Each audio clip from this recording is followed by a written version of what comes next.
ನಮ್ಮ ಏರಿಯಾದಲ್ಲಿ fourth ಕ್ರಾಸ್ವರೆಗೆ problem ಇಲ್ಲ.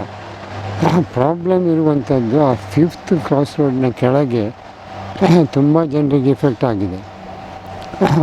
ಕಲುಷಿತ ನೀರು ಅಂತ ಏನಂತ ಹೇಳಿದರೆ, ಈಗ ಡ್ರೈನೇಜ್ ಲೈನ್ ಸಪ್ರೇಟ್ ಇರಬೇಕು, ಡ್ರೈನ್ ಲೈನ್ ಸಪ್ರೇಟ್ ಇರಬೇಕು, ಕುಡಿಯುವ ನೀರಿನ ಲೈನ್ ಸಪ್ರೇಟ್ ಇರಬೇಕು. ಇವರೆಲ್ಲ ಕೆಲಸ ಮಾಡುವಾಗ ರೋಡನ್ನು ಡಿಗ್ ಮಾಡ್ತಾರೆ. ಆ ಟೈಮಲ್ಲಿ ಡ್ರೈನೇಜ್ ನೀರು ಕಾರ್ಪೊರೇಷನ್ ನೀರಿಗೆ ಲಿಂಕ್ ಆಗ್ತದೆ. ಮಳೆಗಾಲದ ನೀರು ಕೂಡ ಇದಕ್ಕೆ ಕುಡಿಯುವ ನೀರಿಗೆ ಕನೆಕ್ಟ್ ಆಗ್ತದೆ. ಈಗ ಸಾಧಾರಣ ಬಹುಶಃ ಒಂದು 10 ದಿವಸ ಆಗ್ಬೋದು. ಹೀಗೆ ನಮ್ಮದೊಂದು ವಾಟ್ಸಪ್ ಗ್ರೂಪ್ ಉಂಟು. ಆ ವಾಟ್ಸಪ್ ಗ್ರೂಪಲ್ಲಿ ತುಂಬ ಫ್ಯಾಮಿಲಿಯವರು ಬರೆದಿದ್ದಾರೆ, ನಮ್ಮ ಮನೆಯಲ್ಲಿ ವಾಂತಿ ಭೇದಿ, ವಾಮಿಟಿಂಗ್ ಸೆನ್ಸೇಷನ್ ಎಲ್ಲ ಆಗ್ತಾ ಉಂಟು. ಮೇ ಬಿ ಅವರು ಪ್ರೈವೇಟ್ಲಿ ಡಾಕ್ಟ್ರ್ ಹತ್ರ ಹೋಗಿರ್ಬೋದು, ಅದು ಗೊತ್ತಿಲ್ಲ ನನಗೆ. ಆದರೆ ಕಲುಷಿತ ನೀರಿದ್ದು ಗ್ಯಾರಂಟಿ. ಮತ್ತು ಆ ನೀರನ್ನು ಟೆಸ್ಟ್ ಮಾಡಿ ಅನ್ಫಿಟ್ ಅಂತ ರಿಪೋರ್ಟ್ ಕೊಟ್ಟಿದ್ದಾರೆ. ನನಗೆ ಇಫೆಕ್ಟ್ ಇಲ್ಲ, ಈ ಏರಿಯಾಕ್ಕಿಲ್ಲ, ಇಲ್ಲಿ ಕೆಳಗೆ ಇಫೆಕ್ಟ್ ಆಗಿದೆ. ಆದರೆ ನಮ್ಮ ಪರಿಸರ ಅಲ್ಲ.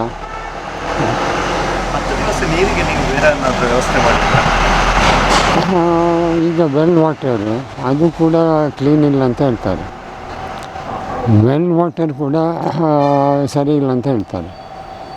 ಈಗ ಅವ್ರಿಗೆ ಏನಾಗಿದೆ ಅಂತ ಹೇಳಿದರೆ, ನೀರಿದ್ದು ಸಮಸ್ಯೆ ಆಗಿದೆ. ಈಗ ಟ್ಯಾಪ್ ವಾಟರೇ ಕಲುಷಿತ ನೀರು ಬರುವುದಿದ್ರೆ ನಮ್ಮ ಸಿಟಿ ಕಾರ್ಪೊರೇಷನ್ನು ಅಲ್ಲಿ ಅಫಿಷಿಯಲ್ಸ್ ಅವರು ಎಂತ ಮಾಡ್ತಾರೆ ಅಂತ ನಮ್ಗೆ ಗೊತ್ತಾಗೋದಿಲ್ಲ. How it can be inter connected.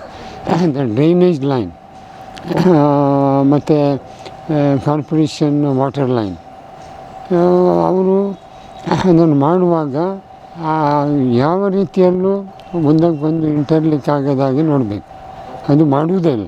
Bijay ward number 31 ಇದರಲ್ಲಿ ಸುಮಾರು 7,000 ಜನ ಮತದಾರರಿರುವಂಥ ಕ್ಷೇತ್ರ ನೋಡಿ. 7 ಟರ್ಮಲ್ಲಿ ಕಾರ್ಪೊರೇಟರ್ ಆದಂಥವರಿಗೆ ಈ ವಾರ್ಡಿನ ಜನತೆಯ ಋಣ ಇಲ್ವಾ?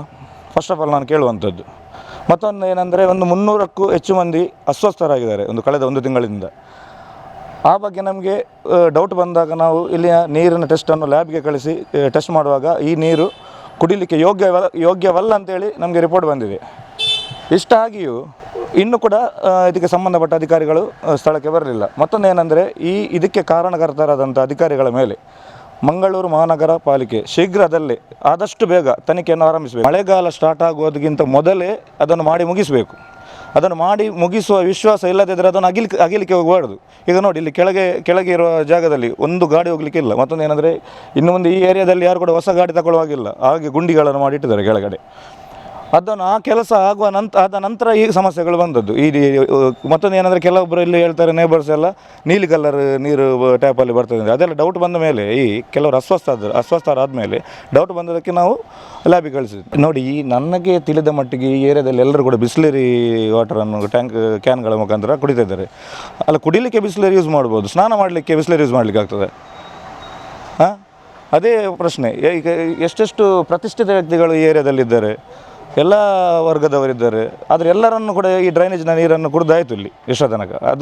ಅದೇ ಬೇಸರದ ಸಂಗತಿ.